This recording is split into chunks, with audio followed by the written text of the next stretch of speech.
Olá, dona Yolanda. Muito bem, 18ª sessão de leitura da biografia de Santa Faustina. Logo comecei a me preparar para a viagem e já à noite parti de Vilnius.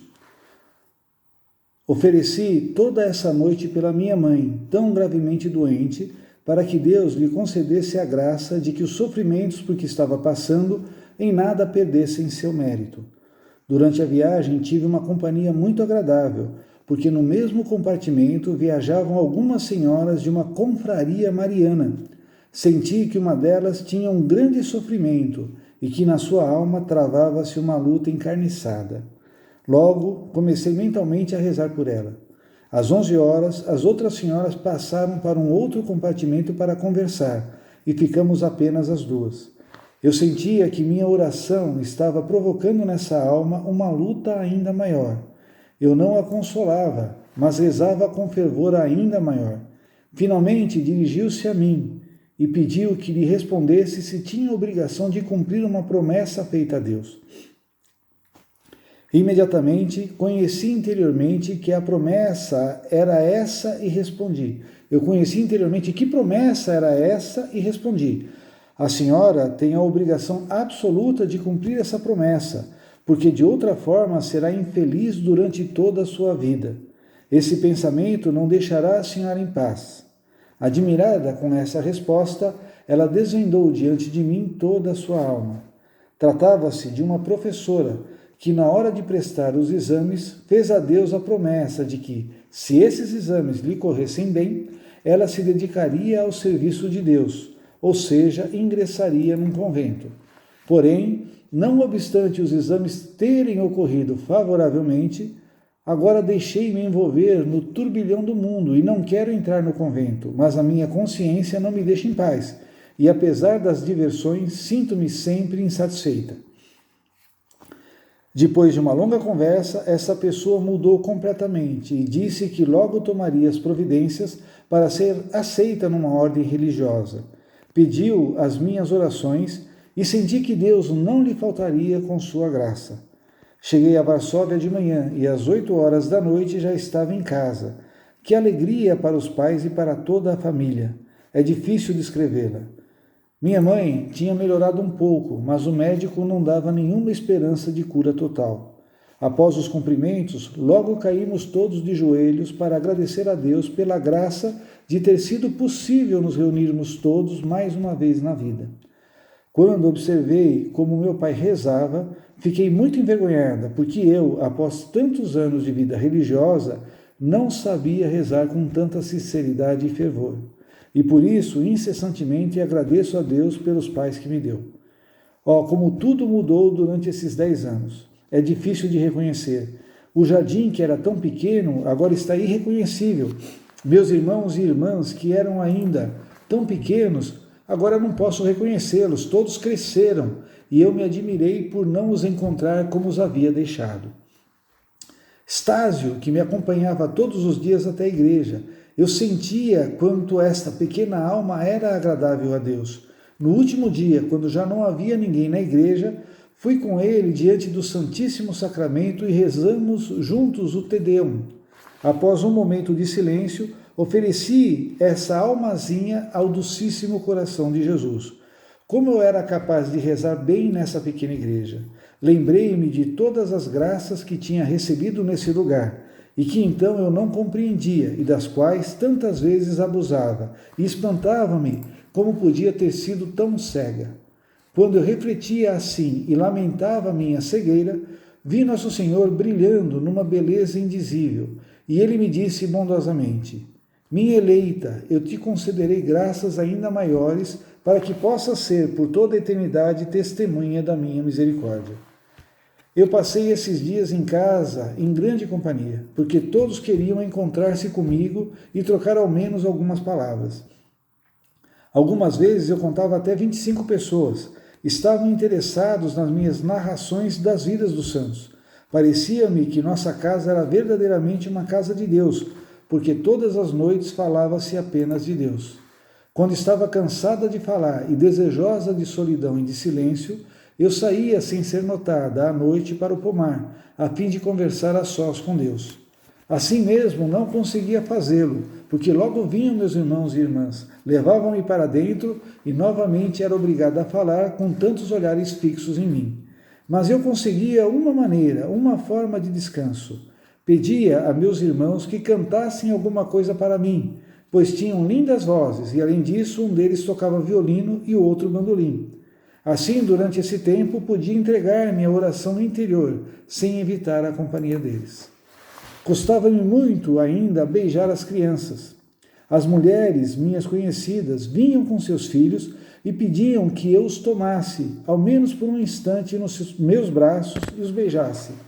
Viam nisso uma grande graça, e para mim isso era uma oportunidade para me exercitar na virtude, porque muitas estavam bastante sujas. Mas para me superar e não demonstrar repulsa, aquela criança suja eu beijava 2 vezes. Uma conhecida trouxe uma criança doente dos olhos, que estavam remelentos, dizendo: irmã, pegue-a só por um momento nos seus braços. A natureza sentia repulsa, mas sem me importar com nada, peguei a criança nos meus braços e a beijei 2 vezes nos olhos purulentos, pedindo a Deus que ela melhorasse. Tinha muitas oportunidades para me exercitar na virtude. Eu ouvia as queixas de todos e percebi que não havia sequer um único coração alegre, porque não havia um só que amasse sinceramente a Deus, e em absoluto não me admirava da situação deles. Fiquei imensamente preocupada por não poder encontrar-me com 2 das minhas irmãs. Senti interiormente o grande perigo em que se encontravam suas almas. A dor me apertou o coração só de pensar nelas. Quando uma vez eu me sentia muito próxima de Deus, pedi com fervor ao Senhor a graça para elas, e respondeu-me o Senhor: concedo-lhes não apenas as graças necessárias, mas também graças especiais. Compreendi que o Senhor as chamaria para uma união mais estreita com Ele. Alegro-me imensamente porque um amor tão grande reina em nossa família. Quando me despedi dos meus pais, lhes pedi a bênção, senti uma força da graça de Deus que desceu na minha alma. Meu pai, minha mãe e minha madrinha me abençoaram entre lágrimas e, desejando-me a maior fidelidade à graça de Deus, pediam que nunca me esquecesse dos muitos dons que Deus me havia concedido, chamando-me para a vida religiosa. Pediam as minhas orações.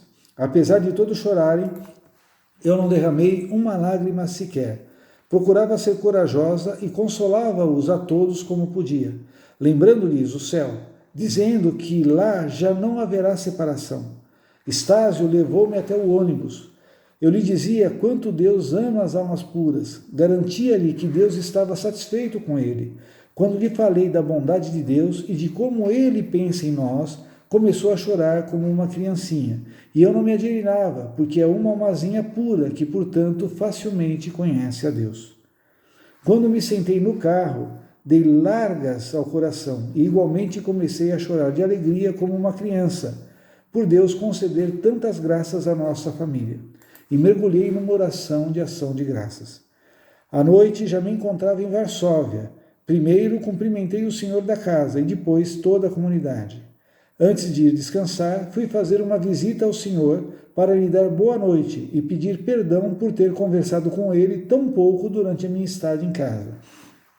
Então, ouvi uma voz na alma: estou muito satisfeito por não teres falado comigo, mas por teres dado a conhecer às almas a minha bondade e por teres despertado nelas o amor para comigo.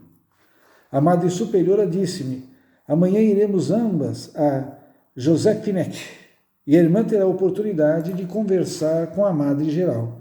Fiquei muito feliz com isso. A Madre Geral é sempre aquela mesma, cheia de bondade, de paz e do Espírito de Deus.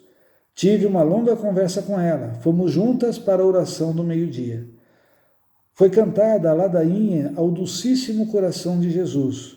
Nosso Senhor estava exposto no ostensório. Em seguida, vi o menino Jesus, que saiu da hóstia e veio repousar nos meus braços. Isso durou um breve instante. Uma felicidade imensa inundava a minha alma.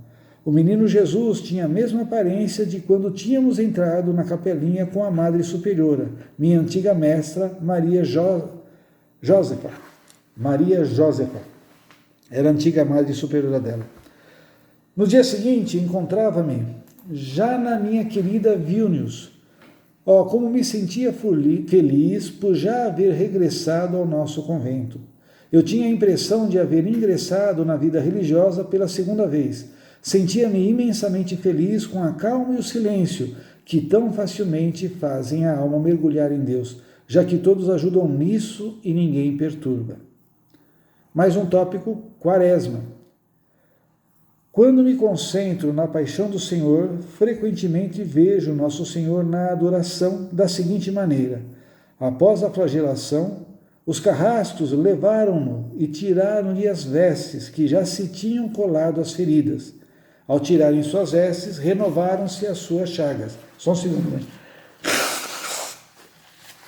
Em seguida, vou espirrar. Não. Em seguida, cobriram o Senhor com um manto de púrpura, sujo e rasgado, jogando-o sobre as chagas renovadas. Esse manto, apenas em alguns pontos, atingia os joelhos. Mandaram então que o Senhor se sentasse num tronco, fizeram uma coroa de espinhos e colocaram-na na sua santa cabeça, pondo-lhe ainda um caniço nas suas mãos e zombando dele. Inclinavam-se diante dele como diante de um rei. Eu vou espirrar de novo. Cuspiam o seu rosto, enquanto uns pegavam o caniço e lhe batiam na cabeça, outros infligiam-lhe dores, esbofeteando-o ou cobrindo-lhe o rosto, dando-lhe murros. Jesus suportava tudo em silêncio. Quem compreenderá a sua dor? Jesus olhava para o chão, e eu senti o que então estava acontecendo no docíssimo coração de Jesus. Que toda a alma reflita sobre o que Jesus sofreu nesse momento. Rivalizavam uns com os outros em insultos ao Senhor. Eu ficava refletindo de onde vinha tanta maldade no homem, e, no entanto, é o pecado que causa isso. Encontrou-se o amor como o pecado.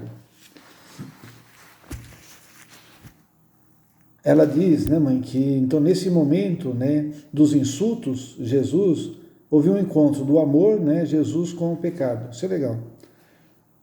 Quando me encontrava em certa igreja com uma das irmãs assistindo à Santa Missa, sentia a grandeza e majestade de Deus. Senti que esse santuário estava impregnado de Deus. A sua majestade me envolvia e, embora me atemorizasse, enchia-me de paz e alegria. Conheci que nada pode resistir à sua vontade. Oh, se todas as almas soubessem que reside nos nossos santuários, não haveria tantas ofensas e tanto desrespeito nesses lugares santos. Ó amor eterno e inconcebível, peço-vos uma grande graça, iluminai a minha mente com a luz do alto, dai-me conhecer e apreciar todas as coisas de acordo com o seu valor real. Tenho a maior alegria na minha alma quando conheço a verdade. Muitas vezes, durante a Santa Missa, vejo o Senhor na minha alma, sinto a sua presença que me envolve toda, sinto o seu olhar divino, converso muito com ele sem dizer uma palavra. Sei o que deseja o seu divino coração e sempre faço o que mais lhe agrada. Amo-o até a loucura e sinto que sou amada por Deus. Nesses momentos, quando me encontro interiormente com Deus, sinto-me tão feliz que não sei expressá-lo. São momentos breves, porque a alma não o suportaria por mais tempo. Teria que ocorrer a separação do corpo. Embora esses momentos sejam muito breves, a sua força, que se comunica à alma, permanece por muito tempo. Sem o mínimo esforço, sinto um profundo recolhimento, que então toma conta de mim e não diminui, ainda que eu converse com as pessoas, e nem me prejudica no cumprimento das obrigações. Sinto a sua presença permanente, sem nenhum esforço da alma. Sinto que estou unida com Deus tão intimamente como uma gota se une com o imenso oceano. Na quinta-feira passada, senti essa graça ao final das orações, que durou excepcionalmente muito tempo. Durante toda a Santa Missa, de tal maneira que eu pensei que ia morrer de felicidade. Nesses momentos, conheço melhor a Deus e seus atributos, e também conheço melhor a mim e a minha miséria, e fico admirada por Deus se rebaixar tanto até uma alma tão miserável como a minha.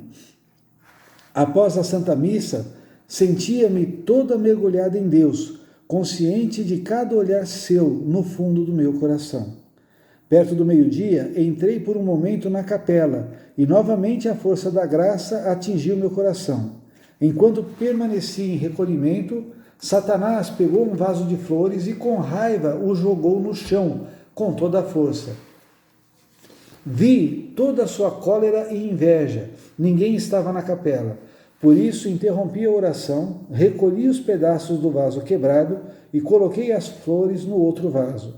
Queria colocá-lo depressa no seu lugar, antes que alguém entrasse na capela, mas não foi possível, porque logo entraram a Madre Superiora, a irmã sacristã e outras irmãs. A Madre Superiora ficou admirada, vendo-me mexer em alguma coisa no altar, e o vaso caído. A irmã sacristã mostrou o seu aborrecimento, e eu procurei não me explicar e nem me desculpar. Ao anoitecer, porém, eu sentia muito cansaço, incapaz de fazer a hora santa, e pedi autorização à Madre Superiora para ir deitar-me mais cedo. Assim que me deitei, logo adormeci. Mas pelas 11 horas, Satanás sacudiu minha cama. Acordei em seguida e tranquilamente comecei a rezar ao meu anjo da guarda. Então vi as almas do purgatório fazendo penitência. Tinham o aspecto de sombras, e entre elas vi muitos demônios. Um deles procurava me incomodar. Jogava-se em forma de um gato na minha cama e nos meus pés, e era tão pesado como se fossem várias arrobas. Durante todo aquele tempo eu rezava o terço, e foi só ao amanhecer que essas figuras desapareceram e eu pude adormecer. De manhã, quando vim à capela, ouvi na alma a voz: estás unida comigo, nada temas, mas fica sabendo, minha filha, que Satanás te odeia. Embora ele tenha ódio a toda a alma, sente um ódio especial contra ti, porque arrancaste muitas almas do seu domínio. Quinta-feira Santa, 18 de abril de 1935.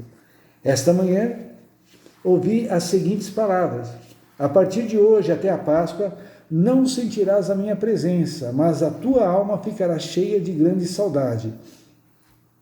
E imediatamente uma grande saudade inundou a minha alma.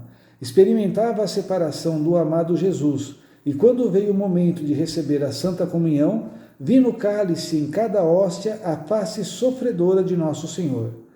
Desde esse momento, senti no meu coração uma saudade ainda maior. Na Sexta-feira Santa, às 3 horas da tarde, quando entrei na capela, ouvi essas palavras: desejo que a imagem seja venerada publicamente. Então vi Jesus agonizando na cruz em grandes dores, e do seu coração saindo os mesmos 2 raios, tal como na imagem. Sábado, durante as vésperas, vi Nosso Senhor brilhando como o sol, vestido de branco, e ele me disse: alegre-se o teu coração. Logo inundou-me uma grande alegria e transpassou-me a presença de Deus, que é um tesouro indizível para a alma. Quando a imagem foi exposta, vi o braço de Jesus fazendo um movimento, traçando um grande sinal da cruz. Nesse mesmo dia, à noite, quando me deitei na cama, vi como essa imagem pairava sobre uma cidade, e essa cidade estava coberta de fios e de redes. À medida que Jesus ia passando, cortava todas as redes e, no fim, traçou um grande sinal da cruz e desapareceu. Foi então que me vi cercada por uma multidão de figuras raivosas e inflamadas de grande ódio para comigo. De suas bocas saíam diversas ameaças, mas nenhuma delas me atingiu. Em seguida, desapareceu essa aparição, mas por muito tempo não pude conciliar o sono. Na sexta-feira, quando estava em Ostrabrama, durante as solenidades em que a imagem foi exposta, assisti ao sermão que foi pronunciado por meu confessor. O sermão tratava da misericórdia de Deus. Era a primeira coisa que Jesus já há tanto tempo tinha exigido. Quando começou a falar sobre a grande misericórdia do Senhor, a imagem tornou-se viva e os raios atingiam os corações das pessoas ali reunidas, embora não na mesma medida. Uns recebiam mais, outros menos. Uma grande alegria inundou a minha alma ao ver a graça de Deus. Então ouvi essas palavras: Tu és testemunha da minha misericórdia, e ficarás pelos séculos diante do meu trono como testemunha viva da minha misericórdia. Quando terminou o sermão, Não esperei pelo final da cerimônia, porque tinha pressa de regressar à casa. Mas, mal havia dado alguns passos, surgiu diante de mim uma multidão de demônios que me ameaçavam com suplícios terríveis e podiam ouvir-se vozes. Ela nos roubou tudo aquilo que conseguimos com o trabalho de tantos anos.